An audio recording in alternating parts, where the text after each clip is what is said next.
करता हूं, बहुत बहुत अभिनंदन करता हूं।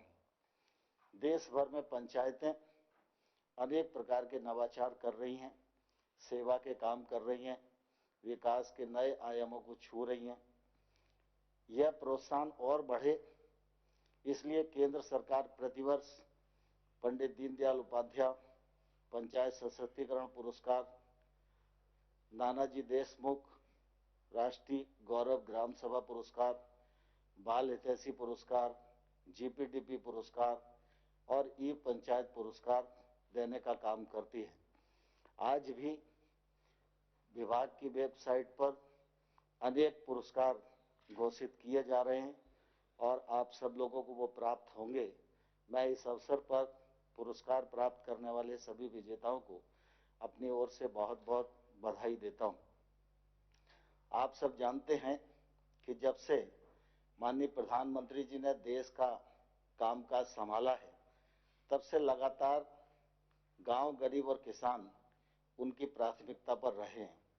गांव बढ़ेगा और देश बढ़ेगा, यह उनकी हमेशा प्रतिबद्धता रही है और इसी का परिणाम है कि 13वें वित्त के समय 5 साल के लिए 2,60,000 पंचायतों को जो राशि विकास के लिए दी जाती थी, वह राशि मात्र 65,000 करोड़ रुपया हुआ करती थी। लेकिन जब माननीय मोदी जी प्रधानमंत्री बने और 14वें फाइनेंस कमीशन की रिपोर्ट आई और उन्होंने कहा 2,02,92 करोड़ रुपया पंचायतों को विकास के लिए देना चाहिए था, मोदी जी ने उसको सहर्ष स्वीकार किया और आपने देखा गत 5 वर्षों में तिगनी राशि ग्राम पंचायतों को विकास के लिए प्राप्त हुई। इतना ही नहीं, राज्य सरकार के वित्त आयोग का पैसा भी पंचायतों के पास आता है, लेकिन मनरेगा हो, प्रधानमंत्री आवास हो और अन्य विकास के कार्यक्रम हों, वो भी सब पारदर्शिता के साथ पंचायतें पूरा करें। इस मामले में प्रधानमंत्री जी ने हमेशा हम सबको प्रोत्साहन देने का काम किया है। गांव सबल हों, गांव आगे बढ़ें, गांव सुविधा युक्त बने, फिर चाहे शौचालय का विषय हो, चाहे बिजली का विषय हो, चाहे ग्रामीण सड़क का विषय हो, चाहे हर गरीब आदमी को आवास देने का विषय हो, हर मामले में गांव को सशक्त बनाने के लिए माननीय प्रधानमंत्री जी की ओर से कार्य किया गया है। और आज भी प्रधानमंत्री जी की अपेक्षा है कि ग्राम पंचायतें ठीक प्रकार से पारदर्शिता के साथ काम करें। कोरोना वायरस संकट के दौर में मुझे कहते हुए प्रसन्नता है कि हमारे पंचायत क्षेत्र में काम करने वाले भाइयों और बहनों ने हेल्थ विभाग के कर्मचारियों के साथ, प्रशासन के साथ सहयोग करके बहुत अच्छी भूमिका का निर्वाह किया है। और आज भी लॉकडाउन की स्थिति बनी हुई है, देश में तमाम सारी सेवाएं बंद हैं, लेकिन ऐसी स्थिति में ग्रामीण क्षेत्र की आर्थिक गतिविधियां चलें, इस मामले में प्रधानमंत्री जी ने कृषि कार्य के लिए भी पूरी अनुमति दी हुई है और ग्रामीण क्षेत्र में रोजगार की उत्पन्नता हो, जल संरक्षण का काम हो, इसके लिए मनरेगा को, ग्रामीण सड़क को और प्रधानमंत्री आवास बनाने के लिए भी अनुमति प्रदान की गई है, जिससे गांव की आर्थिक गतिविधियां संचालित होती रहें और गांव में रहने वाले किसी भी गरीब और किसान को कोई परेशानी न हो। आज माननीय प्रधानमंत्री जी पंचायती राज दिवस के अवसर पर 2 कार्यक्रमों का शुभारंभ करने वाले हैं। पारदर्शिता के साथ हम काम कर सकें, इस दृष्टि से ई स्वराज पोर्टल का शुभारंभ भी माननीय प्रधानमंत्री जी करेंगे। और आप सबके ध्यान में है कि गांव में खेती की भूमि का तो रिकॉर्ड होता है, लेकिन आबादी की जमीन पर जब हम लोग निवास करते हैं, उसका रिकॉर्ड कोई हमारे पास नहीं होता है और वो संपत्ति भी होती है लेकिन लिखा पढ़ी नहीं होती, तो उस संपत्ति का हम कोई भी उपयोग रहने के अलावा और किसी हित में नहीं कर पाते हैं। तो आज स्वामित्व नामक एक प्रोजेक्ट का शुभारंभ भी माननीय प्रधानमंत्री जी करेंगे। मैं समझता हूं आजादी के बाद यह देश के इतिहास में एक अभिनव पहल होगी और इससे ग्रामीण क्षेत्र की अर्थव्यवस्था में भी बड़ा योगदान होगा। मैं इस अवसर पर आपको सबको बहुत बहुत शुभकामनाएं देता हूं, बहुत बधाई देता हूं और माननीय प्रधानमंत्री जी को प्रार्थना करना चाहूंगा कि जमीनी स्तर पर विकास को गति प्रदान करने में पंचायती राज संस्थाओं का विशेष योगदान रहा है। स्थानीय प्रशासन की महत्वपूर्ण कड़ी के रूप में ग्रामीण भारत को पंचायतों द्वारा नेतृत्व प्रदान किया जा रहा है। इस कार्य में सफलता वर्तमान समय में आधुनिक प्रौद्योगिकी के अधिकतम प्रयोग से मिल सकती है। इस दिशा में मैं अब माननीय प्रधानमंत्री जी को ई ग्राम स्वराज पोर्टल नामक एक उद्घाटन के लिए आमंत्रित करता हूं। यह पोर्टल नियोजन, अनुसरण, वित्त प्रबंधन, ऑडिट की सुविधा हम सब लोग को उपलब्ध कराएगा। मैं माननीय प्रधानमंत्री जी को प्रार्थना करूंगा कि बटन दबाकर इस पोर्टल का शुभारंभ करें।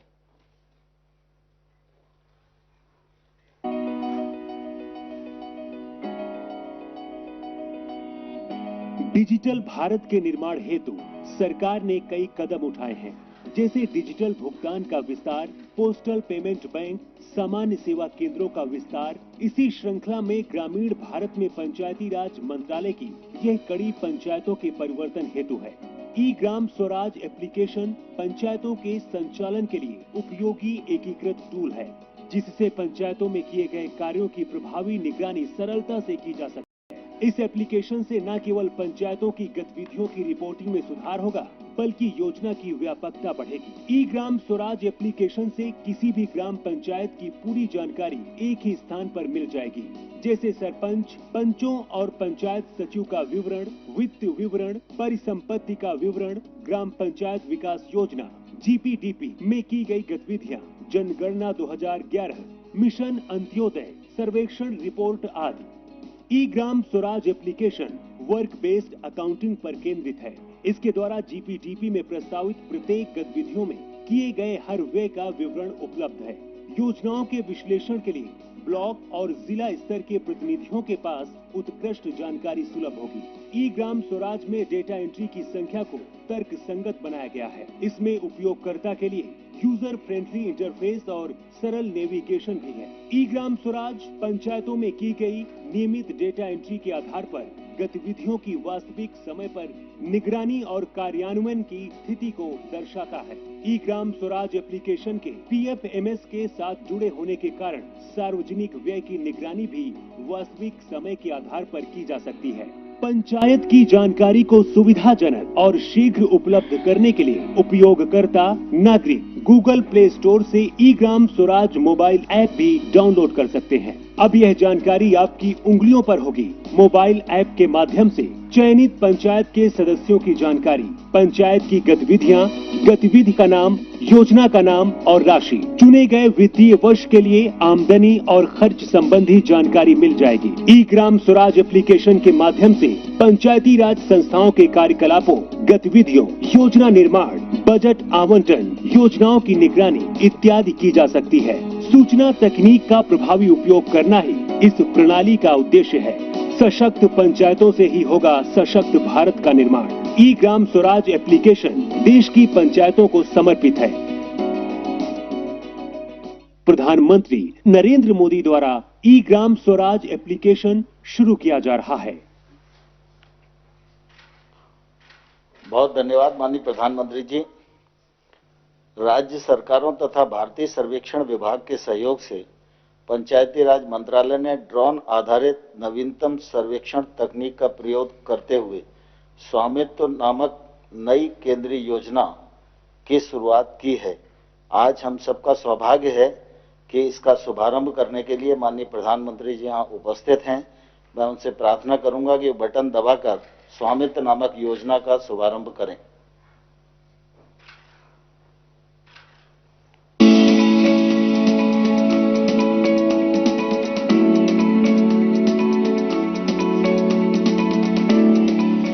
भारत की आत्मा गांव में बसती है, जहां 60% आबादी निवास करती है, लेकिन अधिकांश ग्रामीणों के पास अपनी आवासीय संपत्ति के कागजात नहीं है। अंग्रेजों के समय से देश के ग्रामीण क्षेत्रों की भूमि का बंदोबस्त होता रहा है, लेकिन अधिकांश राज्यों में गांव की आबादी क्षेत्रों का सर्वे और मापन संपत्ति के सत्यापन के दृष्टिकोण से नहीं हुआ है। फलस्वरूप अधिकांश ग्रामीण घरों के संपत्ति के कागजात मौजूद नहीं हैं। मालिकाना हक की गांव की इस जरूरत को पूरा करेगी भारत सरकार की स्वामित्व योजना। इस योजना में ग्रामीण क्षेत्रों की आवासीय भूमि की पैमाइश ड्रोन तकनीक के द्वारा की जाएगी, जो सर्वेक्षण और मापन की नवीनतम तकनीक है। इस देशव्यापी पैमाइश में भारत का पंचायती राज मंत्रालय, राज्यों के पंचायती राज तथा राजस्व विभाग और भारतीय सर्वेक्षण विभाग शामिल होंगे। ड्रोन से गांव की सीमा के भीतर आने वाली प्रत्येक संपत्ति का डिजिटल रूप से नक्शा बनाया जाएगा। साथ ही प्रत्येक राजस्व खंड की सीमाओं का निर्धारण किया जाएगा। सटीक मापन के आधार पर गांव की प्रत्येक घर का संपत्ति कार्ड राज्य सरकारों के द्वारा बनाया जाएगा। इस तरह से यह क्रांतिकारी कदम संपत्ति के मालिक को सुगमता से मालिकाना हक प्राप्त करवाएगा। इस मालिकाना हक से गांवों के निवासी अपनी संपत्ति का वित्तीय उपयोग जैसे कि ऋण लेने में सक्षम होंगे और गांवों के आवासीय क्षेत्र का रिकॉर्ड पंचायतों को प्रदान कर सकेंगे। इससे संपत्तियों का कर के दायरे में आना और पंचायतों द्वारा आसानी से कर संग्रह संभव हो पाएगा। इस आमदनी से पंचायतें ग्रामीण नागरिकों को बेहतर सुविधा दे पाएंगी। संपत्ति के स्पष्ट आकलन एवं स्वामित्व का निर्धारण होने से उनके मूल्य में भी वृद्धि होगी। ड्रोन सर्वेक्षण तकनीक के उपयोग से ग्राम पंचायत के पास गांव का सटीक रिकॉर्ड और मानचित्र होगा, जिसका उपयोग कर वसूली में, भवन निर्माण हेतु परमिट जारी करने में, अवैध कब्जा समाप्त करने आदि के लिए किया जा सकता है।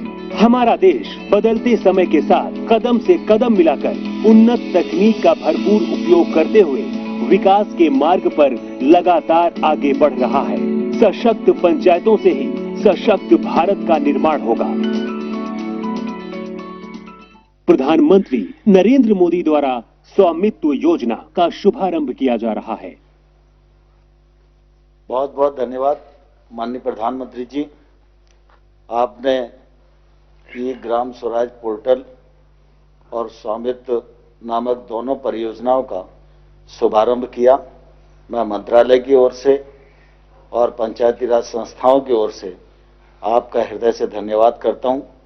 कोरोना वायरस के संकट के इस दौर में आज आप सभी से बात करने वाले हैं और पंचायत प्रतिनिधियों से आपका वार्तालाप शुरू हो, उससे पूर्व मैं प्रार्थना करूंगा कि आप प्रारंभिक उद्बोधन हम सबको दें, जिसके मार्गदर्शन के प्रकाश में आगे का वार्तालाप प्रारंभ हो सके। माननीय प्रधानमंत्री जी। नमस्कार। आप सभी साथियों को पंचायती राज दिवस की बहुत बहुत शुभकामनाएं। आज जिन जिन पंचों को और पंचायतों को सम्मानित किया गया है, उनको भी मेरी तरफ से बहुत बहुत बधाई।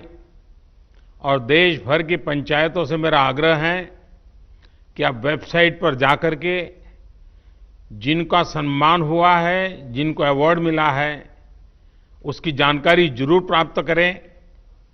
किस बात को लेकर के उनको ये सिद्धि मिली है, उनका गौरवगान करें। साथियों, ये कोरोना वैश्विक महामारी ने वाकई हम सभी के काम करने के तरीके को बहुत बदल दिया है। पहले हम लोग किसी कार्यक्रम में रूबरू मिलते थे, आमने सामने मिलते थे, बातें करते थे, लेकिन आज वही कार्यक्रम वीडियो कॉन्फ्रेंस के माध्यम से करना पड़ रहा है। इस वक्त देश भर के लाखों सरपंच और पंचायत सदस्य टेक्नोलॉजी के माध्यम से जुड़े हुए हैं। मैं आप सबका स्वागत करता हूं, आप सबको बहुत बहुत अभिनंदन करता हूं। आज अनेक पंचायतों को अच्छे कार्यों के लिए पुरस्कार भी मिले हैं। पुरस्कार विजेता सभी पंचायतों को जनप्रतिनिधियों को भी अनेक अनेक शुभकामनाएं और बहुत बहुत बधाई, और उस गांव वालों को भी बधाई। साथियों, पंचायती राज दिवस गांव तक सुराज पहुंचाने के हमारे संकल्प को दोहराने का एक अवसर होता है, और कोरोना संकट के इस दौर में इस संकल्प की प्रासंगिकता तो अनेक गुना बढ़ गई है। ये सही है कि कोरोना महामारी ने हमारे लिए अनेक प्रकार की नई नई मुसीबतें पैदा की है। जिन मुसीबतों को न कभी सोचा था, न कल्पना की थी, न कभी कोई सोच सकता है, ऐसी ऐसी मुसीबतें। लेकिन इससे भी बड़ी बात यह है कि इस महामारी ने हमें एक नई शिक्षा भी दी है, एक नया संदेश भी दिया है। आज इस कार्यक्रम के माध्यम से मैं हिंदुस्तान के सभी नागरिक, चाहे वो गांव में हो या शहर में, उन सब तक एक बहुत महत्वपूर्ण संदेश भी देना चाहता हूं। साथियों, कोरोना संकट ने अपना सबसे बड़ा संदेश, अपना सबसे बड़ा सबक हमें दिया है, हमें सिखाया है, और एक प्रकार से उस रास्ते पर चलने के लिए हमारा दिशा निर्देश किया है। और वो रास्ता क्या है, वो दिशा क्या है? इस कोरोना संकट से हमने अनुभव में पाया है कि अब हमें आत्मनिर्भर बनना ही पड़ेगा। बिना आत्मनिर्भर बने ऐसे संकटों को झेल पाना भी मुश्किल हो जाएगा।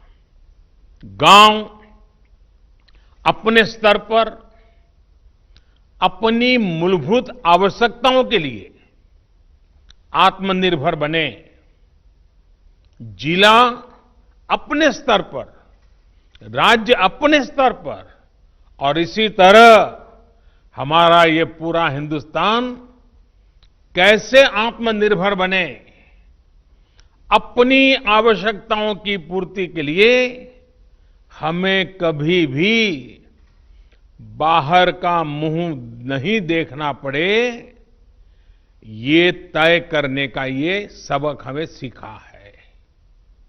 भारत में ये विचार सदियों से रहा है, लेकिन आज बदली हुई परिस्थितियों ने हमें फिर से याद दिलाया है, आत्मनिर्भर बनो, आत्मनिर्भर बनो, आत्मनिर्भर बनो।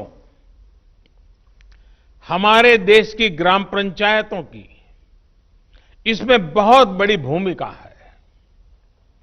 मजबूत पंचायतें आत्मनिर्भर गांव का भी आधार है, और इसलिए पंचायत की व्यवस्था जितनी मजबूत होगी, उतना ही लोकतंत्र भी मजबूत होगा, और उतना ही विकास का लाभ आखिरी छोर पर बैठा हुआ उस सामान्य व्यक्ति तक पहुंचेगा। साथियों, इसी सोच के साथ सरकार ने पंचायती राज से जुड़ी व्यवस्थाओं को, इंफ्रास्ट्रक्चर को आधुनिक बनाने के लिए निरंतर काम किया है। वरना 5-6 साल पहले एक दौर वो भी था जब देश की 100 से भी कम पंचायतें ब्रॉडबैंड कनेक्टिविटी से जुड़ी थी। आज 1.25 लाख से ज्यादा पंचायतों तक ब्रॉडबैंड पहुंच चुका है। इतना ही नहीं, गांवों में कॉमन सर्विस सेंटरों की संख्या भी 3 लाख को पार कर रही है। सरकार ने भारत में ही मोबाइल बनाने का जो अभियान चलाया हुआ है, उसी का नतीजा है कि आज गांव-गांव तक कम कीमत वाले स्मार्टफोन पहुंच चुके हैं। ये जो आज इतने बड़े पैमाने पर वीडियो कॉन्फ्रेंस हो रही है, लाखों लोग जुड़े हैं, इसमें इन सारी बातों का बहुत बड़ा योगदान है। साथियों, गांव के इंफ्रास्ट्रक्चर को मजबूत करने के लिए, शहरों और गांवों में दूरी को कम करने के लिए आज सरकार द्वारा 2 बड़े प्रोजेक्ट शुरू किए गए हैं। अभी जो वीडियो फिल्म चल रही है, उसमें आपने देखा है, एक है ई ग्राम स्वराज और दूसरा ऐप है, और दूसरी ऐप की विशेषता है हर ग्रामवासी के लिए उसमें स्वामित्व योजना की शुरुआत। ई ग्राम स्वराज यानी simplified work based accounting application for Panchayati Raj. ये एक प्रकार से ग्राम पंचायतों के संपूर्ण डिजिटलीकरण की तरफ एक बड़ा कदम है। ये भविष्य में ग्राम पंचायत के अलग अलग कामों का लेखा जोखा रखने वाला सिंगल प्लेटफॉर्म बनेगा। अब अलग अलग एप्लीकेशंस में अलग अलग काम करने की कोई जरूरत आपको नहीं पड़ेगी। जैसा अभी बताया गया, इस पोर्टल पर, इस ऐप पर पंचायत के विकास कार्य की डिटेल, उससे लेकर के उसके लिए तय किए गए फंड, उस फंड का कहां खर्च हुआ, उसकी भी जानकारियां, ये सारी बातें उसमें उपलब्ध रहेगी। इसके जरिए गांव का कोई भी नागरिक अपनी ग्राम पंचायत में क्या चल रहा है, क्या कामकाज हो रहा है, काम कहां तक पहुंचा है, सारी चीजें अपने मोबाइल पर से जान पाएगा, जानकारी रख पाएगा। इससे ग्राम पंचायतों में पारदर्शिता, ट्रांसपेरेंसी भी बढ़ेगी, रिकॉर्ड रखने का काम भी बहुत सरल हो जाएगा और प्रोजेक्ट की प्लानिंग से लेकर कंप्लीशन की प्रक्रिया भी तेज होगी।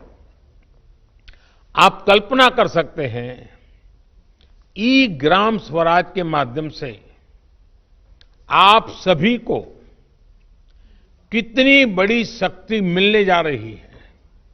साथियों, गांवों में प्रॉपर्टी को लेकर के, संपत्ति को लेकर जो स्थिति रहती है, वो आप सभी भली भांति जानते हैं। स्वामित्व योजना इसी को ठीक करने का एक प्रयास है। इस योजना के तहत देश के सभी गांवों में आवासों की ड्रोन के माध्यम से पूरे गांव की एक एक संपत्ति की मैपिंग की जाएगी। इसके बाद गांव के लोगों को उस संपत्ति का, उस प्रॉपर्टी का एक मालिकाना प्रमाण पत्र यानी टाइटल डीड दिया जाएगा। स्वामित्व योजना से गांव के लोगों को एक नहीं अनेक लाभ होंगे। पहला तो यह कि प्रॉपर्टी को लेकर जो भ्रम की स्थिति रहती है, वो दूर हो जाएगी, झगड़े खत्म हो जाएंगे। दूसरा, इससे गांव में विकास योजनाओं की बेहतर प्लानिंग में और ज्यादा मदद मिलेगी। इसका एक और बड़ा लाभ ये होगा कि इससे शहरों की ही तरह गांव में भी आप बैंकों से लोन ले सकते हैं। लोन लेने का रास्ता भी आसान हो जाएगा। जब आपके पास स्वामित्व होगा तो उस संपत्ति के आधार पर आप बैंक से लोन ले सकते हैं, जो जीवन में बहुत काम आ सकती है। साथियों, अभी यानी फिलहाल उत्तर प्रदेश, महाराष्ट्र, कर्नाटक, हरियाणा, मध्य प्रदेश और उत्तराखंड, हिंदुस्तान के अलग अलग क्षेत्र के 6 राज्यों में इस योजना को प्रारंभिक तौर पर प्रारंभ कर रहे हैं। और जब काम करेंगे तो अनुभव आएगा, उसमें कमियां क्या है वो ध्यान में आएगी, गलतियां क्या है वो ध्यान में आएगी, और उसको ठीक करना होगा। और जब ठीक हो जाएगी, उसका सुधार हो जाएगा, उसके बाद ये योजना हिंदुस्तान के हर गांव में लागू की जाएगी। साथियों, कभी कभी मुझे लगता है कि जीवन की सच्ची शिक्षा की कसौटी, उसकी परीक्षा संकट के समय ही होती है। अगर आप प्रोटेक्टिव एनवायरनमेंट में हैं, चारों तरफ से संभले हुए हैं, कोई दिक्कत नहीं है, कोई कष्ट नहीं है, तो आप में सामर्थ्य है कि नहीं, इसका पता ही नहीं चलता। बहुत देखरेख भरे माहौल में सच्ची शिक्षा का पता कभी नहीं चलता, सच्चे सामर्थ्य का भी पता नहीं चलता है। इस कोरोना संकट ने दिखा दिया है कि देश के गांव में रहने वाले लोग, भले ही उन्होंने बड़ी बड़ी और नामी यूनिवर्सिटी में शिक्षा न ली हो, लेकिन इस दौरान उन्होंने, मतलब आप सबने, अपने संस्कारों, अपनी परंपराओं की शिक्षा के अद्भुत दर्शन कराए हैं। गांवों से जो अपडेट आ रहा है, जो जानकारी आ रही है, वो बड़े बड़े विद्वानों के लिए भी प्रेरणा देने वाली बातें हैं। मेरे साथियों, ये काम आपने किया है, आपके गांव के प्रत्येक नागरिक ने किया है, माताओं बहनों ने किया है, मेरे आदिवासी भाई बहनों ने, खेत खलिहान में काम करने वालों ने, फसल कटाई और बुआई में जुटे साथियों ने देश को प्रेरणा देने वाला अद्भुत काम आपने किया है। और इसलिए मैं हिंदुस्तान के हर गांव को, हर गांव वासियों को प्रणाम करता हूं। आप सभी ने दुनिया को बहुत सरल शब्दों में मंत्र दिया है, और मैं मानता हूं हमारे देश के हर कोने में आपका दिया हुआ ये मंत्र बहुत काम आएगा। आपने बड़े सिंपल शब्दों में ने कह दिया, न सोशल डिस्टेंसिंग का शब्द प्रयोग किया, न लॉकडाउन का शब्द का प्रयोग किया, बड़े बड़े शब्दों का प्रयोग नहीं किया। आपने सिंपल सा मैसेज दे दिया, 2 गज दूरी का, 2 गज दूरी का, या कहें 2 गज देह की दूरी का। इस मंत्र के पालन पर गांवों ने बहुत अद्भुत काम किया है।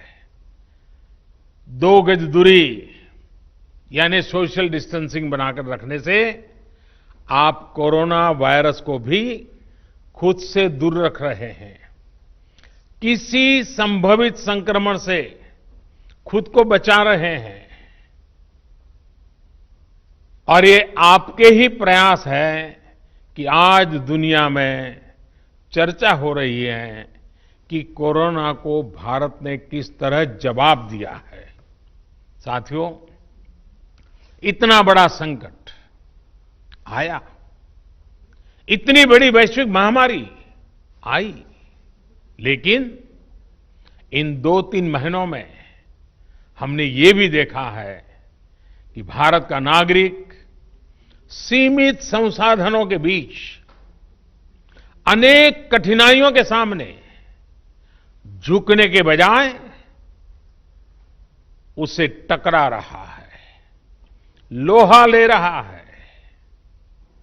ये सही है कि रुकावटें आ रही है, परेशानी हो रही है, लेकिन संकल्प का सामर्थ्य दिखाते हुए नई ऊर्जा के साथ आगे बढ़ते हुए नए नए तरीके खोजते हुए देश को बचाने का और देश को आगे बढ़ाने का काम निरंतर जारी है। साथियों, इन परिस्थितियों में गांवों में जो हो रहा है उसकी मैं अलग अलग स्रोतों से निरंतर जानकारी ले रहा हूं। आज मैं आप में से भी कुछ साथियों को सुनूंगा, बातें करूंगा, कोरोना के दौरान हुए अनुभवों और आपके सुझावों के बारे में मैं जरूर जानना चाहता हूं। पूरा देश आपको सुनना चाहता है, आपके अनुभवों को जानना चाहता है, खास करके शहर के लोग जिनके लिए ये दिन जरा और कठिन लग रहे हैं।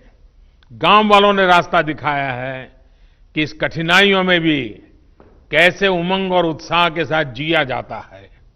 आइए हम चर्चा का सिलसिला शुरू करते हैं। मुझे बताया गया है कि हमें सबसे पहले जम्मू कश्मीर चलना है। भाई मोहम्मद इकबाल जम्मू कश्मीर के बारामूला से जुड़े रहे हैं। ये ब्लॉक पंचायत नारवाव के चेयरमैन है। इकबाल जी नमस्कार। नमस्कार सर, मैं पहले जम्मू कश्मीर से डिस्ट्रिक्ट बारामूला और ब्लॉक नारवाल से आपको बहुत हार्दिक दिल से अभिनंदन करता हूं और आज इस अवसर पे जो हमारा पंचायत दिवस है इस पे मुबारकबाद देता हूं सर। सर, हमारा यहाँ पे जो इस वक्त नारवाल में इस बार जो हम कोरोना वायरस से लड़ रहे हैं, जो आपने ऊपर से आदेश दिया है, डायरेक्शंस दी है लॉकडाउन की, उसकी इंप्लीमेंटेशन ग्राउंड पे 100% हो रही है।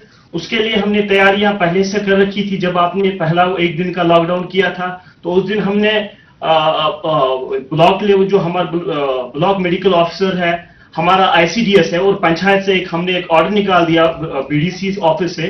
तो हमने एक मीटिंग की और उस मीटिंग में हमने तीनों डिपार्टमेंट्स को, आशा वर्कर्स, आईसीडीएस वर्कर्स और पंचायत पीआरआई मेंबर्स, उनको ट्रेनिंग दिला दी। उनको हमने जो हमारा कोरोना वायरस को रिलेटेड जो हमारे जो प्रिवेंटिव मेजर्स उनके लिए बारे में उनको इन्फॉर्म किया। उसके बाद हमने उनको घर घर अपने ब्लॉक में भेजा। और मैं आपको एक हकीकत बता रहा हूं कि हमारे ब्लॉक में वो कोई ऐसा घर नहीं होगा जिसमें हमारी टीम, जिसमें हमारे पीआरआई, जिसमें हमारे मेडिकल और आईसीडीएस के वर्कर्स नहीं गए और हर एक फर्द को, हर एक इंडिविजुअल को अवेयर किया कि कोरोना वायरस से कैसे बचा जा सकता है। हमारे एक ब्लॉक में आज तक सिर्फ एक पॉजिटिव केस आया, लेकिन उसमें भी सबसे बड़ा रीजन ये है कि हमारी वहां पे पंचायत एस्टैब्लिश नहीं हुई है।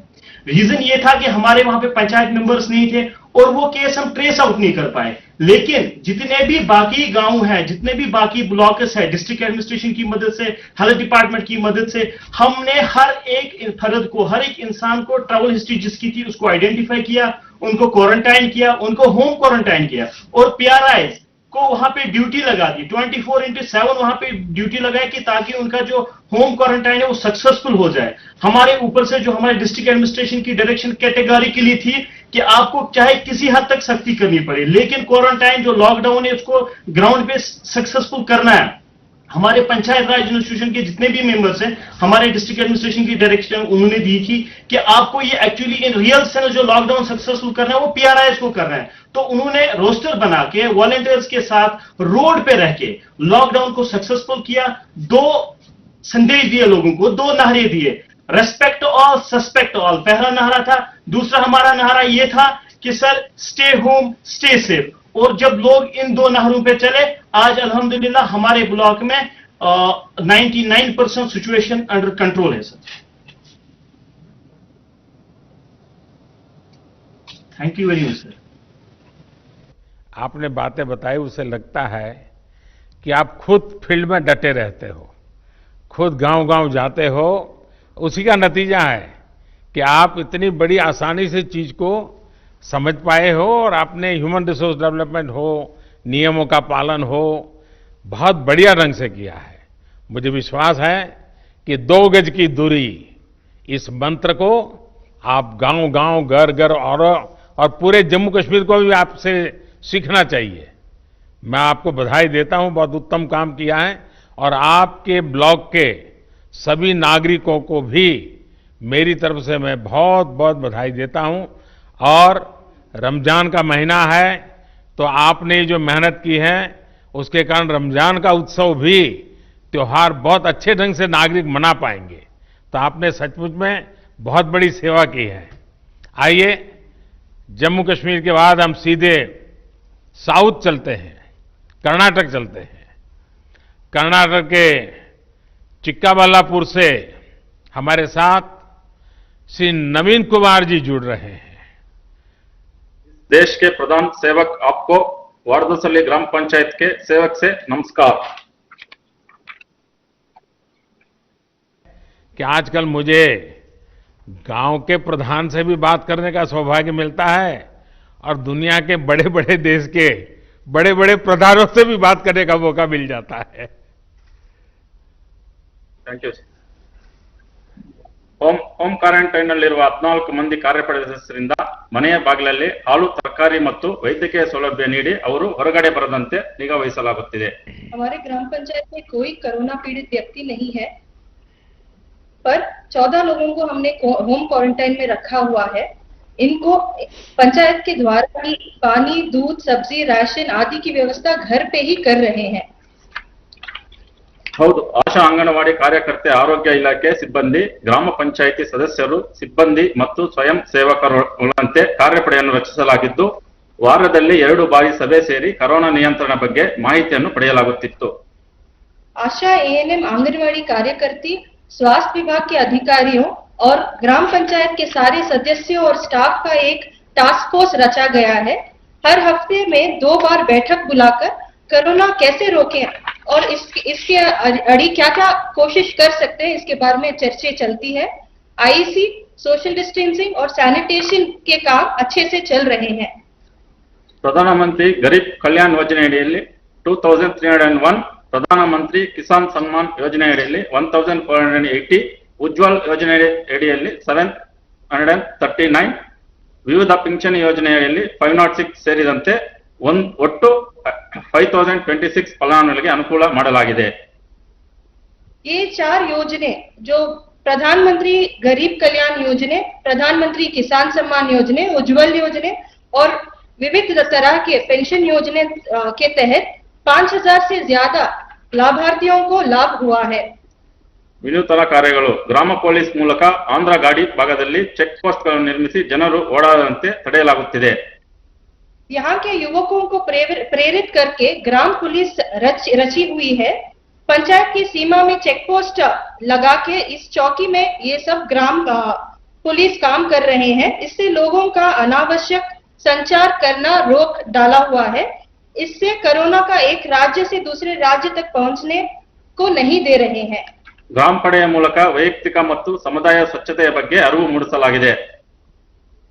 वैयक्तिक और सामुदायिक स्वच्छता के बारे में हर जगह में अच्छे से आईसी हुई है और क्लीनलीनेस भी हुई है। ಪಂಚಾಯಿತಿ ವ್ಯಾಪ್ತಿಯಲ್ಲಿದ್ದ ಮಹಾರಾಷ್ಟ್ರದ 170 ಮಂದಿ ನಿರಾಶ್ರಿತ ಕೂಲಿಕಾರರಿಗೆ ಊಟ, ವಸತಿ ಮತ್ತು ವೈದ್ಯಕೀಯ ಸೌಲಭ್ಯ ಕಲ್ಪಿಸಲಾಗುತ್ತಿದೆ। लॉकडाउन की वजह से जो महाराष्ट्र से आए हुए 170 से अधिक कार्मिक थे, उन्हें हम एक पाठशाला में रखे हुए हैं। इन सभी को भोजन, पानी और मेडिसिन वगैरह की व्यवस्था की गई है और उन्हें भी कोई ना कोई काम में हम उलझाए रखे हैं। ರೈತರು ಬೆಳೆದಂತ ತರಕಾರಿ ಮತ್ತು ಹಣ್ಣುಗಳನ್ನು ರೈತರು ನೇರವಾಗಿ ಗ್ರಾಹಕರಿಗೆ ಮಾರಾಟ ಮಾಡಲು ಮುಕ್ತ ಮಾರುಕಟ್ಟೆ ವ್ಯವಸ್ಥೆಯನ್ನು ಕಲ್ಪಿಸಲಾಗುತ್ತಿದೆ। फल और सब्जियों के लिए एक बाजार की व्यवस्था की गई है। इससे किसानों को कोई आर्थिक लॉस नहीं हो रहा है, उनकी आर्थिक स्थिति और मनोबल को बढ़ाया गया है। ಗ್ರಾಮ ಪಂಚಾಯಿತಿಯಲ್ಲಿ ರೋಗಿಗಳಿಗೆ ಅಗತ್ಯವಿರುವ ಔಷಧಿಗಳನ್ನು ಬೆಂಗಳೂರಿನಿಂದ ತಂದು ಅವರ ಮನೆಗೆ ಬಾಗಿಲಿಗೆ ನೀಡಲಾಗುತ್ತಿದೆ. घर घर में जिन जिन को कोई भी मेडिसिन की रिक्वायरमेंट है उन्हें घर पे ही हम बैंगलोर से लाके दे रहे हैं. ಮನರೇಗಾ ನರಡಿಯಲ್ಲಿ ಅಶುಕುಲ ಕೂಲಿ ಕಾರ್ಮಿಕರಿಗೆ ವೈಯಕ್ತಿಕ ಮತ್ತು ಜಲ ಸಂರಕ್ಷಣಾ ಕಾಮಗಾರಿಗಳನ್ನು ಪ್ರಾರಂಭಿಸಿ ಉದ್ಯೋಗ ನೀಡಲಾಗುತ್ತಿದೆ.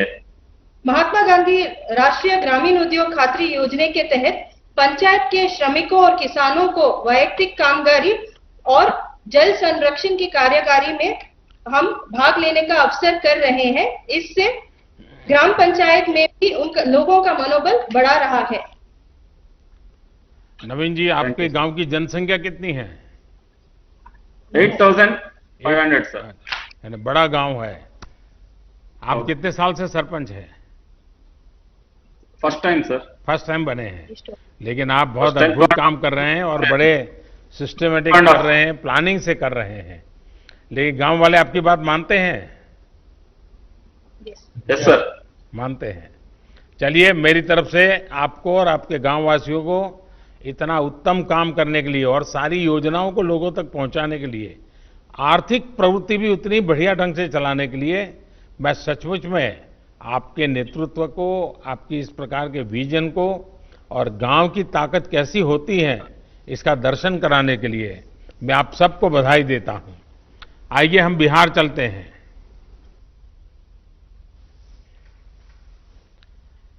बिहार के जहानाबाद जिले से ग्राम पंचायत धरणिया के प्रधान श्री अजय सिंह यादव हमारे साथ जुड़ रहे हैं. अजय जी नमस्कार. नमस्कार सर जी, मैं अजय सिंह यादव, मुखिया आदर्श पंचायत धरनाई बिहार से सर. बिहार की ओर से हार्दिक अभिनंदन एवं वंदन करता हूं सर. नमस्कार जी. हाँ बताइए अजय जी. सर जी सर, लॉकडाउन का सर 22 तारीख का सर बंदी हुआ. उसके बाद सर 4 दिन सर लगातार अपने स्वयं माइकिंग कर पूरा पंचायत क्षेत्र में सर प्रचार किया सर कि लॉकडाउन का पालन करना है और सामाजिक दूरी बनाना है. कम से कम 6 फीट पर के दूरी पर कहीं भी बात आप लोगों को समझाइए. 2 गज की दूरी करिए. अजय जी लोगों को समझाइए. 2 गज की दूरी. हाँ, 2 व्यक्ति की दूरी सर. हाँ. और सर गांव में सर ब्लीचिंग पाउडर छिटवाएं सर. घर घर जाकर सर जीविका दीदी, आशा कार्यकर्ता, वार्ड पंच, सरपंच साहब सभी मिलकर हर घर प्रत्येक घर में एक सर साबुन दिए सर और सभी के हाथ धोने के लिए सिखलाएं सर. 1 घंटा आधा घंटा पर हमेशा हाथ धोइए और जागरूक रहिए. फिर सर होम क्वारंटाइन में सर 18 लोग के रखे सर. उसको भी पंचायत स्तर से जो सुविधाएं देना था सर वो दिए. फिर मध्य विद्यालय धरनई में सर 30 बेड का एक होम क्वारंटाइन सेंटर बनाए सर. उसमें भी खाने पीने का सुविधा, एनएम दीदी की ड्यूटी लगाए, चौकीदार का ड्यूटी लगाए सर. एक ग्राम रक्षा दल सर पंचायत पर नियुक्त हमने किए हैं सर 43 सदस्यों को. उसको भी सभी गांवों में सर गांव के शुरुआत में बांस लगाकर घेरे सर कि गांव के व्यक्ति बाहर नहीं जाए. अति आवश्यकता कार्य हो तो वही बाहर जाए, जैसे इमरजेंसी काम के लिए, दवा लाने के लिए. और सर स्वास्थ्य विभाग का मेडिकल टीम हमेशा मेरा पंचायत में आते हैं हफ्ता में 2 बार सर. पंचायत सरकार भवन के पास सर, उसमें भी हम लोग सहयोग किए जनप्रतिनिधि सर. हमेशा सर 3 दिन पर मीटिंग करते हैं सर. वार्ड सदस्य, मुखिया, सरपंच, न्याय पंचायत और पंचायत कर्मी सब सर, और जागरूक करते हैं सर. आपकी पंचायत से भी अनेक प्रवासी साथी दूसरे शहरों से घर लौटे होंगे, जो नहीं आ पाए वो भी आना चाहते होंगे. जी आना चाहते हैं सर. बाकी मैसेज हम लोग किए हैं कि जहां है जहां ही रहिए, लॉकडाउन पूरा खुलेगा तब आना है भाई, ना तो 14 दिन हम स्कूल में रखेंगे. तो वो लोग कहता है कि नहीं मुखिया जी हम रहेंगे, अभी बाहर खुलेगा तब आएंगे. 14 दिन नहीं रहेंगे. देखिए आपकी बात मानते हैं सब लोग. हाँ मानते हैं सर. हाँ. चलिए आप सब सुरक्षित रहें और जो लोग शहरों में हैं वो भी सुरक्षित रहें, उनके मन शांत रहे. आप जरूर उनसे फोन पे बातें करते रहिए ताकि शहर में थोड़ा उनको तकलीफ जरा मन को ज्यादा होती है. घर याद आता है, माँ बाप याद आते हैं, बहुत स्वाभाविक भी है. लेकिन ऐसे समय गांव से लोग अगर उनसे बात कर लेते हैं तो उनका मन थोड़ा हल्का हो जाता है और आप वो काम कर रहे हैं, इसलिए मैं बधाई देता हूं. आइए हम उत्तर प्रदेश बस्ती चलते हैं. बस्ती ग्राम पंचायत नकटी देही की प्रधान बहन वर्षा सर, सिंह हमारे साथ जुड़ रही है। सर, वर्षा जी नमस्ते।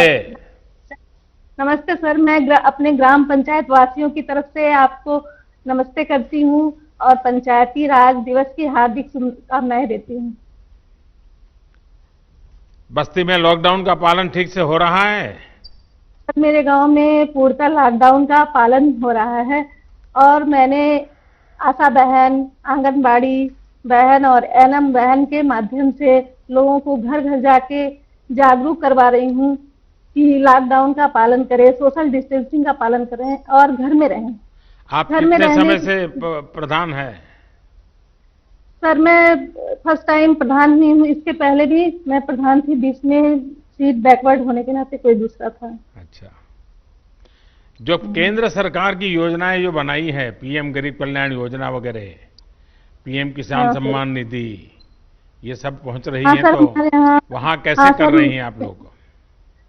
सर, हमारे यहाँ उज्ज्वला योजना के अंतर्गत जो 25 लाभार्थी हैं, किसान सम्मान निधि में 155 लाभार्थी हैं और जो रजिस्ट्रेशन जिन श्रमिकों की हुई है उनके अंतर्गत 10 लोग हैं और जनधन योजना के तहत 50 लोग हैं जिनको लाभ दिया गया है।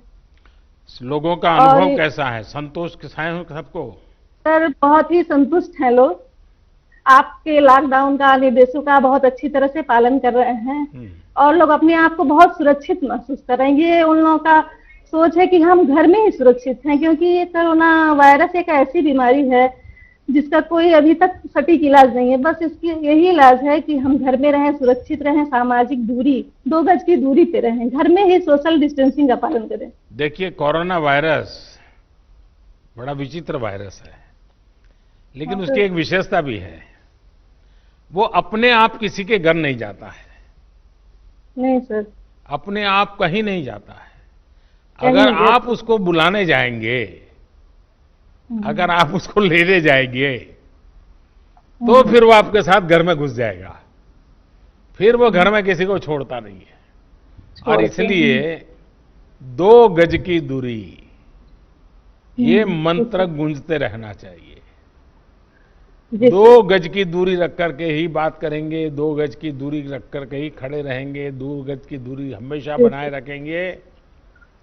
जैसे छाता ओढ़ते हैं ना, अगर मैंने एक छाता ओढ़ा और सामने वाले ने एक छाता ओढ़ा है तो 2 गज की दूरी अपने आप हो जाती है। तो ये बनाए रखेंगे तो मैं समझता हूँ इस संकट की घड़ी में मुझे अच्छा लगा कि अच्छा, आपके यहाँ गांव के लोगों को, क्योंकि पहले तो ऐसा कहते थे कि भाई दिल्ली से 1 रुपया निकलता है तो 15 पैसा ही पहुंचता है, आजकल 1 रुपया निकलता है तो 100 के 100 पैसे उसके बैंक के खाते में जमा हो जाते हैं। तो गांव वालों को कैसा लगता है जब पूरे पैसे मिल रहे हैं? तो गांव वाले बहुत संतुष्ट हैं सर मेरे यहाँ। क्या बोलते हैं? आपके इस काम से बोलते हैं, जब से ये सरकार आई है तब से सारे लाभ सबको पूरी तरह से अच्छी तरह से मिल पा रहे हैं। चलिए वर्षा जी, आप बहुत अच्छा काम कर रही हैं। हाँ बताइए, कुछ कह रही थी आप। सर, गांव में ये चर्चा हो रही है कि इस संकट की घड़ी में, कोरोना जैसी जो वैश्विक महामारी है, आप जैसे प्रधानमंत्री नहीं होते तो इस देश का क्या होता। सर, सोशल मीडिया पे ये हर जगह यही चर्चा हो रही है, हम लोग अपने बीच में भी यही चर्चा करते हैं। बस 2 गज की दूरी, ये हम सबको बचाएगी, 2 गज की दूरी। खैर, मुझे अच्छा लगा, गांव के वालों को संतोष है, क्योंकि सरकार और जनता के बीच में जब विश्वास होता है तो कितने ही बड़े संकटों को हम पार कर लेते हैं। और इस बार जो हम लड़ाई जीत कर रहे हैं उसका मूल कारण विश्वास है। सबसे बड़ी ताकत विश्वास है। खुद पर भी विश्वास है, व्यवस्थाओं पर भी विश्वास है और संकल्प है कि हमें संकट से निकलना है। आइए पंजाब की ओर चलते हैं। पंजाब पठानकोट की ग्राम पंचायत हाड़ा की सरपंच बहन पल्लवी ठाकुर हमारे साथ मौजूद है। पल्लवी जी नमस्कार। नमस्कार सर, आपको मेरी तरफ से और मेरे पूरे पंजाब की तरफ से हार्दिक अभिनंदन है। मैं सरपंच ग्राम पंचायत हाड़ा से जो कि एक बैकवर्ड एरिया है और एक सर बॉर्डर का एरिया है। तो सर जैसे कि अभी ये कोरोना वायरस चल रहा है, तो इसके चलते हुए हमारे गांव में हमारे गांव वासी और हमारे गांव के युवाओं का जो सबसे बड़ा सहयोग है, जो कि आपके द्वारा दिए गए संदेश का पालन कर रहे हैं, घर पे रहिए। तो सर इसके लिए हमने अपने गांव में बहुत अच्छे इंतजाम किए हुए हैं। अपने गांव के दोनों प्रवेश द्वारों पर नाके लगाए हुए हैं, जिसमें मैं खुद भी जाती हूँ और मेरे गांव के जितने भी मेरे पंच हैं और जो उनमें उनके साथ हमारे युवा हैं, वो सब वहां पे पहरा दे रहे हैं, ताकि ना कोई गांव से बाहर जा सके बिना काम से और ना ही कोई गांव के अंदर आ सके। और इसके बाद जो हमने घर घर जाके लोगों को इसके बारे में थोड़ी जानकारी भी दी है।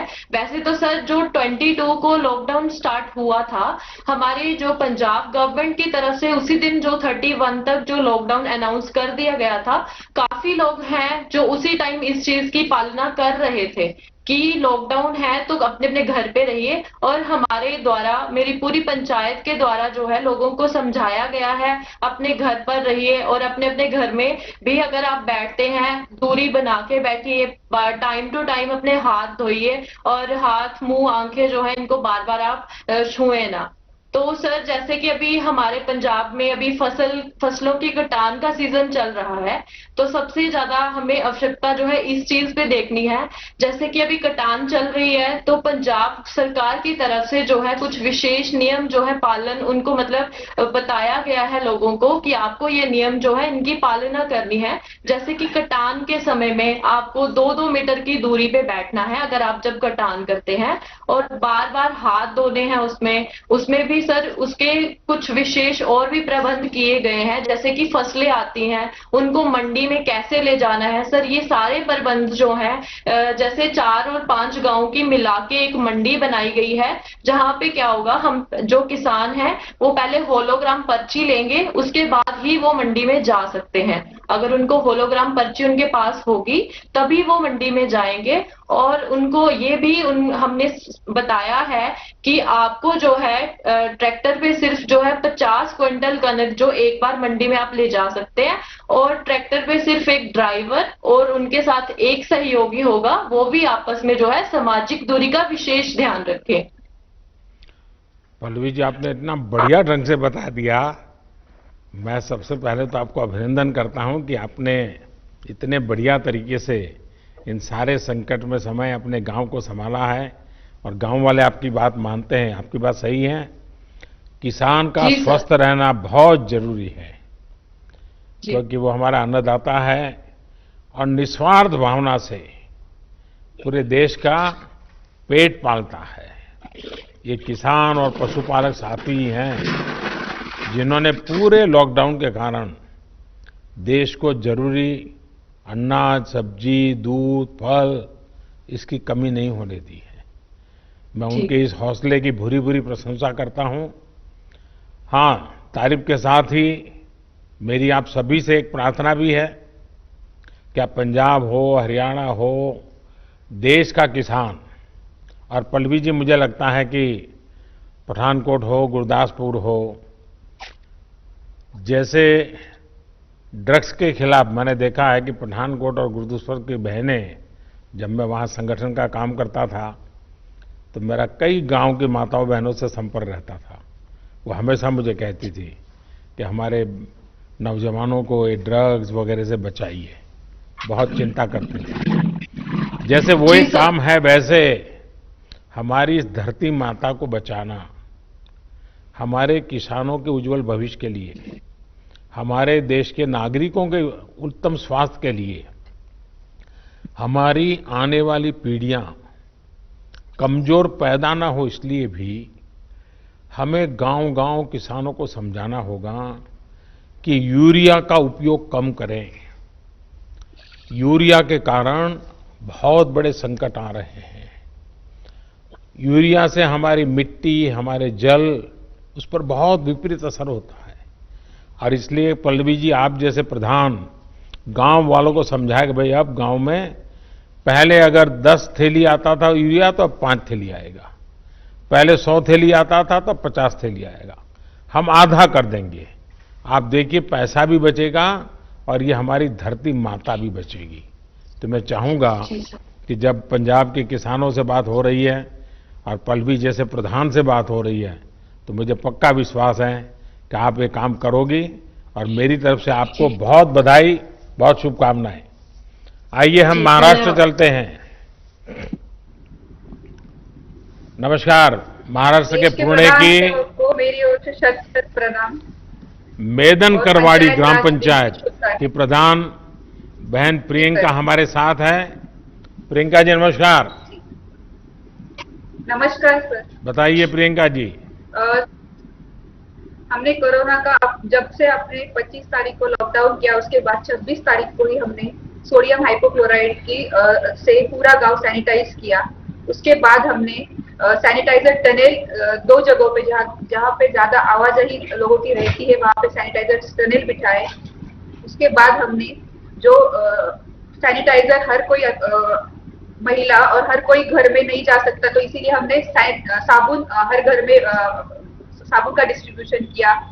उसके बाद जो हमारे गांव के अंदर जो महिलाओं ने स्किल इंडिया के अंतर्गत प्रशिक्षण लिया था सिलाई का, उन महिलाओं को हमने मास्क बनाने का काम दिया। जो सेल्फ हेल्प ग्रुप है 5, उनको हमने इस प्रकार के मास्क बनाने का काम दिया, जो उन्होंने 5000 मास्क इस टाइप के बनाए हैं, जिसका डिस्ट्रीब्यूशन हम पूरे गांव में कर रहे हैं।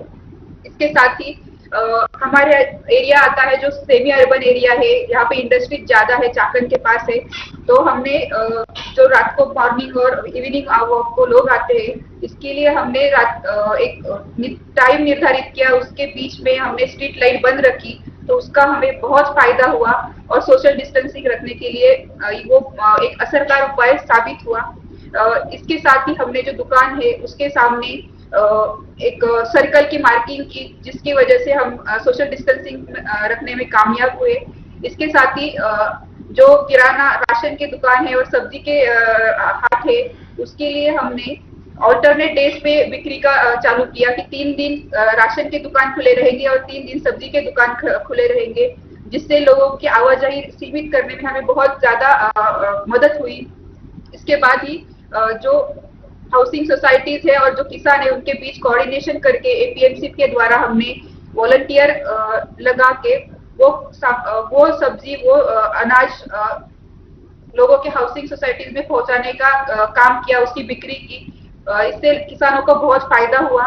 इसके साथ ही हमने महिला सुरक्षा के लिए और महिला के स्वास्थ्य के लिए हमारे गांव में 7000 सैनिटरी नैपकिन का आशा वर्कर के थ्रू सैनिटरी नैपकिन पूरे गांव में बांटे। हर एक महिला को, हर एक युवती को, किशोरवयीन युवती को हमने सैनिटरी नैपकिन दिए। इसके साथ ही हमने होम क्वारंटाइन की फैसिलिटी भी स्टार्ट की कि अगर कुछ हमारे यहाँ पे संदिग्ध पाए जाते हैं तो होम क्वारंटाइन के लिए हमें जो भी सुविधा हम दे सकते हैं उसके लिए हमने होम क्वारंटाइन की सुविधा भी चालू की। इससे हमें बहुत अच्छा फायदा हुआ। और दूसरी बार हमने फिर से गांव सैनिटाइज किया। अभी जो लॉकडाउन बढ़ा था उसके साथ ही हमने फिर से गांव सैनिटाइज किया। तो इन सब उपायों से सोशल डिस्टेंसिंग रखने में हमें बहुत ज्यादा फायदा हुआ है। प्रियंका जी, अब तो गांव वाले थक गए होंगे, लोगों को गुस्सा आता होगा, ये मोदी जी कैसे हैं, इतने दिनों से बंद करके रखा हुआ है। लोगों को घर में रहने की आदत नहीं है, इसलिए गांव वाले थक गए, लेकिन उनको पता है कि हमारे देश के प्रधानमंत्री जो कर रहे हैं वो हमारे स्वास्थ्य के लिए कर रहे हैं, हमारे देश के लिए कर रहे हैं, तो लोग समझते हैं। आपके गांव की जनसंख्या कितनी है प्रियंका जी? 2011 के हिसाब से मेरी गांव की लोक संख्या है 12,576, लेकिन इंडस्ट्रियल बेल्ट होने के कारण यहाँ पे पर प्रांत और राज्यों से लगभग 50,000 लोग रहने को है, यहाँ पे रहते हैं। तो आपका तो एक प्रकार से बड़ा शहर हो गया है। वो शहर, हाँ, शहर टाइप ही हो गया है सर। पुणे से कितना दूर है आपका? सर मैं पुणे से सर 30 किलोमीटर की दूरी पे है, चाकन में। अच्छा। चाकन के पास ही है, 1-2 किलोमीटर में। इंडस्ट्रियल बेल्ट में। देखिए, एक तो आपके यहाँ इस पुणे बेल्ट में और महाराष्ट्र में भी एफपीओ का अच्छा काम हुआ है, और मैं समझता हूँ कि एफपीओ के काम को, फार्म प्रोड्यूस ऑर्गेनाइजेशन का काम, जिसको भारत सरकार काफ़ी मदद कर रही है, ये जितना बल मिलेगा आपके गांव के किसानों को बहुत बड़ी ताकत मिलेगी। उसी प्रकार से इनाम भी टेक्नोलॉजी के माध्यम से देश के हर कोने में हमारे किसान को अच्छा मार्केट मिल सकता है और किसान को अब भरोसा होने लगा है। और आप जैसे पढ़े लिखे प्रधान है तो मैं पक्का मानता हूं कि इस आधुनिक व्यवस्थाओं को आप अपने गांव में ला सकते हैं। उसी प्रकार से government e market place jam, मैं चाहता हूं कि जैम पोर्टल पर आपके गांव में जो महिला बचत गट है और छोटे छोटे उद्यमी हैं, जो चीजें बनाते हैं वो सीधी भारत सरकार को बेच सकती है। कोई टेंडर वेंडर का चक्कर नहीं है, कोई कमीशन नहीं है, कुछ नहीं है, सीधा वो जैम पोर्टल पे करे। तो आप जैसे पढ़े लिखे प्रधान है तो एक अच्छी टोली बना करके टेक्नोलॉजी के माध्यम से आपके गांव की बहनों को वो जो उत्पादन करते हैं उनको मार्केट मिले, ये सारी सुविधाएं उपलब्ध है। हाँ, कुछ कह रही थी प्रियंका जी आप? ई नाम जो नेशनल एग्रीकल्चर मार्केट है और किसानों के लिए हमने जो ग्राम पंचायत के ऑपरेटर है वो उनके हेल्प के लिए रहते हैं और उनके कोऑर्डिनेशन द्वारा हम उसके ऊपर भी काम कर रहे हैं। चलिए, मेरी तरफ से आपको बहुत बहुत शुभकामनाएं। मैं सर आपके लिए कुछ कहना चाहूंगी। इस तरह आप पूरे दुनिया को राह दिखा रहे हैं कि कोरोना के मामले, कोरोना का संकट का कैसे सामना किया जाए, तो मैं कुछ पंक्तियां आपके लिए कहना चाहूंगी। जरूर बताइए। कोशिश जारी है और हिम्मत बरकरार है। सिर पर है इस दुनिया पर छाने का फितूर। मुझे किस्मत पर भरोसा नहीं, मुझे मेहनत पर भरोसा है। एक ना एक दिन ये हालात बदलेंगे जरूर, एक ना एक दिन ये हालात बदलेंगे जरूर। वाह, चलिए, आपके शब्दों में विश्वास है, वो देश की भावना का प्रतिबिंब है। मेरी तरफ से बहुत शुभकामनाएं। आइए हम पूरब की तरफ चलते हैं, आसाम की तरफ चलते हैं। असम के कचर जिले के ग्राम पंचायत छोटा दूध पाटिल, यहाँ के प्रधान श्रीमान रंजीत सरकार जी हमारे साथ है। रंजीत जी नमस्ते। नमस्ते सर। नमस्कार। नमस्कार सर।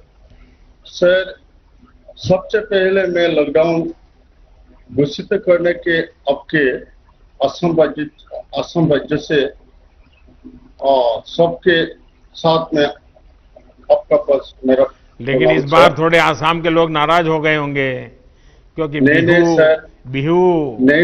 बिहू इतना बढ़िया आनंद उत्सव और मोदी जी ने लॉकडाउन कर दिया, हमारा बिहू बिगाड़ दिया। सर, लॉकडाउन आप जो काम किया है सर वो अच्छा काम किया। ये देश को रक्षा करने के लिए काम किया है सर। लेकिन ये मेरा जो राज्य का मुख्यमंत्री सर्बानंद सोनोवाल जी और हेमंत बिश्व शर्मा जी ने मेरा भलाई करने के लिए हर डिस्ट्रिक्ट में आया है सर। मेरा विधायक किशोरनाथ जी मेरा ब्लॉक में आया और गांव में आया।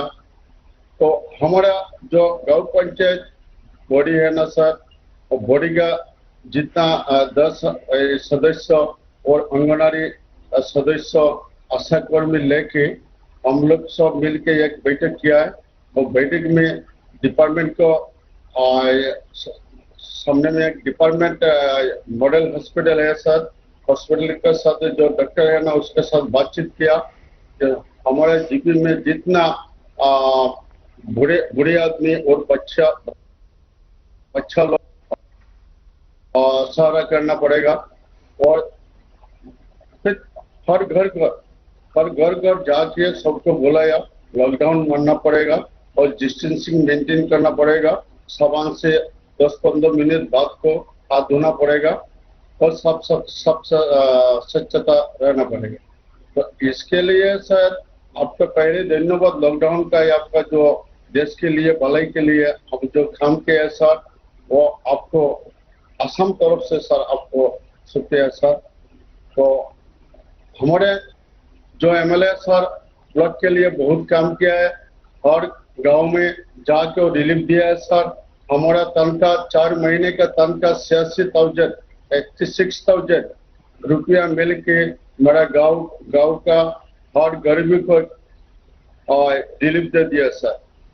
हमारा वीडियो है ना हमारा ब्लॉक में, वो मुझे को मदद किया। मेरा सचिव और जो सेक्रेटरी वो मुझे को मदद किया और गांव में कोई आदमी नाराज नहीं है सर। फैमिली आइडेंटिटी कार्ड जो रेशन के साथ जो 5 केजी चावल मिला है सर रिलीफ में, और मेडिसिन मिला है। मेडिसिन मेरा मॉडल हॉस्पिटल्स का हॉस्पिटल में मिला है सर। वो हॉस्पिटल में जितना बुरा लोग आके जो पूर्ण सहकार्य सर, जितना ये सुंदर स्वच्छता से रहना पड़ेगा। तो इसलिए सर रंजीत जी, आपने बहुत उत्तम तरीके से बात बताई। मैं आपको बधाई देता हूं और सभी आसाम वासियों को भी मेरी तरफ से बधाई। बहुत धन्यवाद आपका।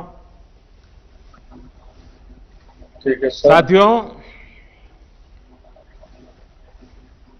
आपके साथ ये जो सार्थक बातचीत से न सिर्फ मुझे लेकिन देश के जो भी नागरिक आज आपको सुन रहे हैं, सभी देशवासियों को संतोष हुआ होगा।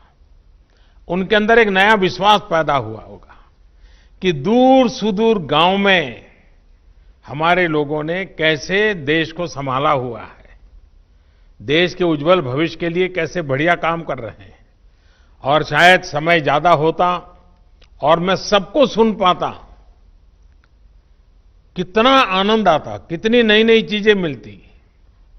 लेकिन मैं जब लाखों की तादाद में पंच सरपंच मेरे सामने हैं, इस टेक्नोलॉजी के माध्यम से जुड़े हैं, भले ही मैं आप सबको सुन नहीं पाया हूं, लेकिन जिन कुछ अपने प्रधानों ने अपने अनुभव बताए, उसमें एक प्रकार से आपकी भावनाएं प्रकट हुई है।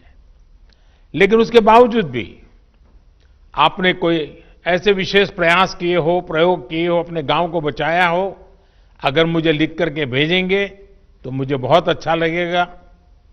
आप सभी इस मुश्किल परिस्थिति में भी गांवों में जीवन को सुरक्षित और आसान बनाने में नेतृत्व कर रहे हैं, जिम्मेवारी निभा रहे हैं। हम सब ने सुना है, बचपन से सुनते आए हैं, महात्मा गांधी एक बात बार बार करते थे।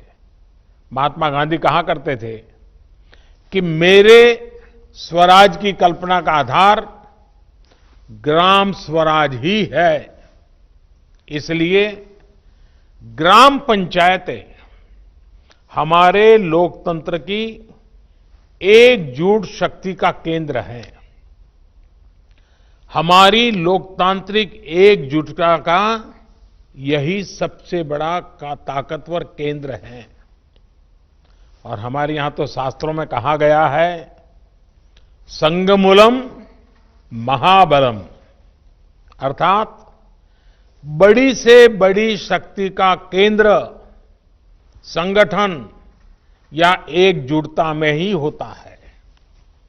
और इसलिए आज की परिस्थिति में देश को आगे ले जाने की शुरुआत, देश को आत्मनिर्भर बनाने की शुरुआत गांव की सामूहिक शक्ति से ही होगी।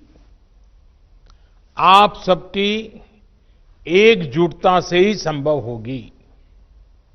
इन प्रयासों के बीच हमें ये याद रखना है कि किसी एक की भी लापरवाही, एक की भी लापरवाही पूरे गांव को खतरे में डाल सकती है। इसलिए ढील की जरा भी गुंजाइश नहीं है। गांव में सैनिटाइजेशन अभियान हो, शहरों से आने वाले लोगों के लिए इतने कम समय में क्वारंटाइन सेंटर बनाने का काम हो, हर एक व्यक्ति के खान पान और जरूरत की चिंता हो, या फिर आम लोगों को जागरूक करने का काम हो, ये काम हमें निरंतर बिना रुके, बिना थके करते ही रहना है। और जैसे इकबाल जी ने अभी बताया, जम्मू कश्मीर के अपने साथी ने, रिस्पेक्ट भी करो और सस्पेक्ट भी करो। मैं समझता हूं गांव में बुजुर्ग, दिव्यांग या फिर बीमार लोगों की सबसे पहली पहुंच, उसको कुछ भी कठिनाई होगी तो पहले आपके पास आएगा। इसलिए सबसे पहला समाधान भी गांव के पंच और गांव के प्रधान के पास ही होना चाहिए। हमें ये ध्यान रखना है कि शारीरिक दूरी, 2 गज की दूरी, ये मंत्र भूलना नहीं है। गांव गांव, घर घर, गली गली, 2 गज की दूरी, ये शारीरिक दूरी, साथ साथ मुंह को फेस कवर, जरूरी नहीं है बड़े महंगे वो हो, ऐसा गमछा भी चल जाता है, लेकिन ये लगातार होना चाहिए। या मास्क से ढकना, हाथों की बार बार सफाई की बात हो। आने वाले दिनों में भी हमारे लिए इस बीमारी से बचने का यही बड़ा रास्ता है, यही एक दवाई है। हमें बचाव और स्वच्छता पर ज्यादा बल इसलिए भी देना है क्योंकि गर्मी और बरसात के मौसम में अनेक प्रकार की बीमारियों का खतरा भी बढ़ जाता है। और हमारे बारिश के दिन आने की शुरुआत होने वाली है। इस बार कोरोना बीमारी ने इस खतरे के लिए और अधिक चिंता का कारण बना दिया है। इसलिए हमें बहुत सतर्क रहते हुए अपने गांव को बचाना है। साथियों, हमारा अतीत का अनुभव बताता है कि बीमारियां और उनके इलाज के बारे में गलत जानकारियों की वजह से हमें बीमारियों को रोकने में काफी दिक्कत आती है, काफी समय चला जाता है। इस बार हमें ऐसा नहीं होने देना है। हमें हर प्रकार की गलतफहमी से लोगों को बाहर निकालना है। हर परिवार तक सही जानकारी, चाहे वो बचाव को लेकर हो या फिर इसके इलाज के लिए ये जानकारी पहुंचाने की चाहिए। इसके लिए आप छोटी छोटी टोलियां बनाकर, और मैंने सुना कई सरपंचों ने कहा कि उन्होंने गांव में छोटे टोलियां बना दी, अलग अलग काम के लिए लोगों को संगठित कर दिया है। टोलियां बनाकर जागरूकता के अभियान को तेज कर सकते हैं। आशा है, एएनएम है, आंगनवाड़ी कार्यकर्ता के साथ हमारे यहाँ सेल्फ हेल्प ग्रुप हैं, उसकी बहनें हैं, युवा मंडल है, पूर्व सैनिक हैं, दूसरे संगठनों से भी कई लोग आए हैं, धार्मिक, सामाजिक, सांस्कृतिक ये संगठन भी हैं। हर किसी की मदद लेनी चाहिए, हर किसी को जोड़ना चाहिए। साथियों, मैं सोशल मीडिया पर देख रहा था, खान पान को लेकर भी कुछ लोग तरह तरह की बातें करते हैं। इससे भी तमाम अफवाहें उड़ती हैं, जिससे हमें सतर्क रहना है। हम जो भी खाएं वो खूब धोकर और खूब पकाकर खाएं, इस बात को हमें गांव-गांव में बताना है। और हां, गांव में कई अच्छी परंपराएं भी होती हैं, जिनको हमें प्रोत्साहित करना है। जैसे हमारे यहां आयुर्वेदिक काढ़ा पीने की परंपरा है। अनेक प्रकार के मसालों का उपयोग हम करते हैं। इसके साथ साथ अगर हम नियमित रूप से योग प्राणायाम करेंगे तो निश्चित रूप से हमें लाभ ही होगा।